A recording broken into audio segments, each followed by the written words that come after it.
Chief secretary Punjab Kamran علی افضل وزیر اعلیٰ پنجاب کے ساتھ کام کرنے سے انکاری ہیں۔ انہوں نے چیف سیکرٹری آفس جوائن کرنے سے انکار کر دیا ہے، جس کے بعد پنجاب حکومت نے قائم مقام چیف سیکرٹری عبداللہ خان سنبل کے اضافی چارج میں مزید 7 روز کی توسیع کر دی ہے۔ محکمہ SNGAD نے اس حوالے سے باقاعدہ نوٹیفیکیشن بھی جاری کر دیا۔ چیف سیکرٹری کامران علی افضل نے وفاق سے مطالبہ کیا تھا کہ ان کا تبادلہ کر دیا جائے۔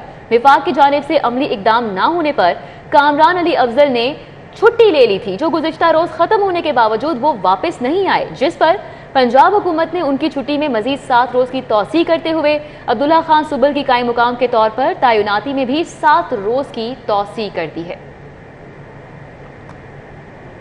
کہ بجلی بلوں کے فیول پرائس ایڈجسٹمنٹ کیسز کی فائلوں میں جعل سازی۔ کیسز کی فائل میں جعل سازی پر لاہور ہائی کورٹ کے 2 ملازم برطرف کر دیے گئے۔ چیف جسٹس کا کرپشن پر ملازمین کے خلاف فوجداری کارروائی کا بھی حکم سامنے آیا ہے۔ ملک اشرف ہمارے ساتھ ہیں، مزید ڈیٹیلز ان سے جان لیتے ہیں۔ جی ملک اشرف، آگاہ کیجیے گا۔ جی بالکل، اس وقت لاہور ہائی کورٹ کے جسٹس علی باقر نشوی کی عدالت میں 800 کے قریب بجلی کے بلوں کے فیول ایڈجسٹمنٹ کے کیسز جو ہیں وہ زیر سماعت ہیں، اور اس حوالے سے یہ کہنا ہے کہ 2 ملازمین لاہور ہائی کورٹ کے ہیں جنہوں نے ان بجلی کے بلوں میں جعل سازی کی ہے، اور جو ایڈجسٹمنٹ کروانے کے حوالے سے جس پر انکوائری کے بعد 2 ملازمین کو برطرف کر دیا گیا ہے اور ان کے خلاف مقدمہ درج کرنے کی بھی کہا گیا ہے چیف جسٹس کی جانب سے۔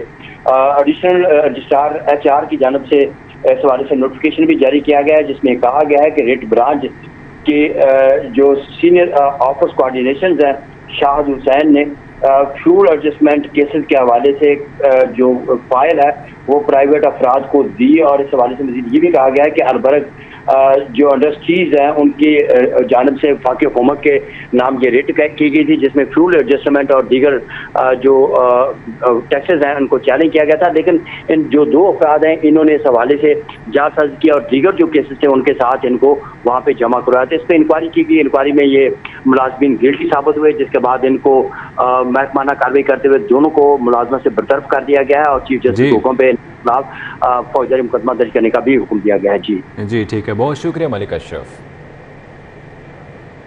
چغتائی لیب نے سند یافتہ ادارے کا اعزاز حاصل کر لیا ہے۔ کالج آف امریکن پیتھولوجسٹ کے سند یافتہ ادارے کا اعزاز حاصل کیا ہے۔ CEO Chughtai lab professor doctor Akhtar Sohail Chughtai کی پریس بریفنگ بھی سامنے آئی۔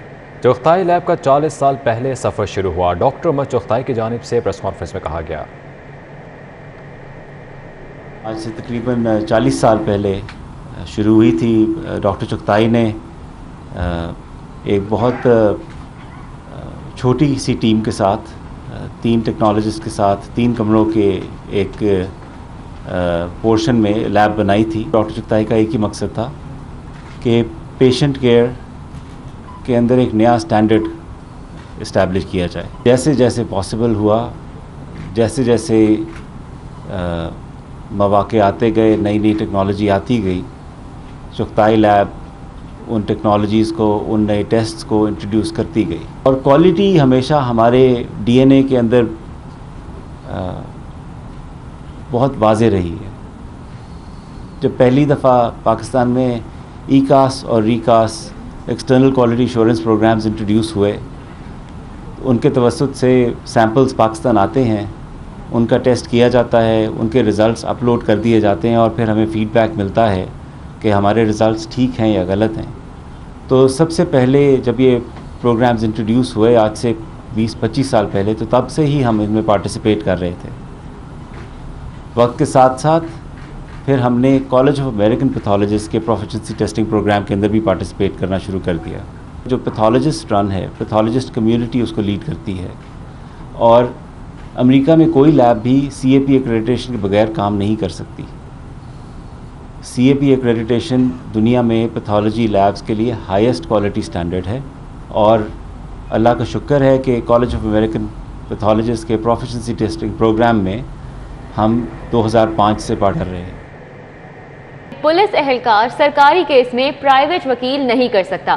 ایڈیشنل سیشن جج شہباز احمد کھگا اہلکاروں کے لیے حکم نامہ جاری کر دیا۔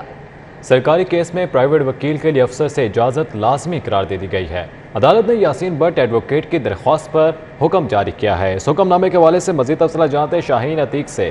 جی شاہین۔ سیشن کورٹ میں ایڈیشنل سیشن جج شہباز احمد کھگا نے ایک اندراج مقدمے کی درخواست جو پولیس اہلکاروں کے خلاف دی گئی تھی اس میں ایک بڑا فیصلہ جو ہے وہ جاری کیا ہے. عدالت میں یاسین بٹ ایڈوکیٹ نے قانونی نکات جو ہیں وہ اٹھائے تھے, اس پر جو ہے وہ فیصلہ جاری کیا گیا. یہ فیصلہ کیا ہے؟ میرے پاس یہاں پر یاسین بٹ موجود ہیں, ان سے ہم اس حوالے سے بات کرتے ہیں. یاسین صاحب یہ بتائیے گا کہ عدالت نے آج جو آپ کی درخواست کے اوپر فیصلہ جاری کیا وہ کیا ہے اور کیا احکامات جاری کیے؟ سر بیسکلی ہماری اپلیکیشن پینڈنگ تھی against Ansar S I N S H O Gulshan Iqbal جو ہیں, وہ ہماری پٹیشن پینڈنگ سی شہباز احمد کھگا صاحب کی کورٹ میں, جس میں کہ پولیس آفیشرز نے پرائیویٹ وکیل کر لیا تھا. اس پوائنٹ کے اوپر میں نے آبجیکشن اٹھایا تھا اور اے آئی جی لیگل ٹو آئی جی اور D S P legal to D I G, ان کو میں نے اپلیکیشنز دی تھی کہ بینگ اے پبلک سرونٹ یہ جو پولیس آفیشرز ہیں یہ پرائیویٹ وکیل نہیں کر سکتے, جس پہ کہ میں نے کورٹ میں بھی جو ہے پنجاب کا لا ڈپارٹمنٹ مینول, اس کے علاوہ Azad Jammu Kashmir law department manual and the most important Qazi Faez عیسیٰ صاحب, آنریبل جسٹس قاضی فائز عیسیٰ صاحب کی ججمنٹ میں نے کورٹ میں پیش کی کہ جو کوئی بھی پبلک سرونٹ ہے وہ پرائیویٹ وکیل نہیں کر سکتا. سرکار اے ڈی پی پیز کو, ڈی ڈی پی پیز کو پے کرتی ہے ڈپارٹمنٹ کو ریپرزینٹ کرنے کے لیے. They are not only postman کہ ان کی رپورٹ جو ہیں وہ جسٹ وہ کورٹ میں سبمٹ کریں, ان کی ڈیوٹی ہے, وہ انچارج ہے اپنے ایریا کے کہ ایس ایچ اوز کو وہ ریپرزینٹ کریں.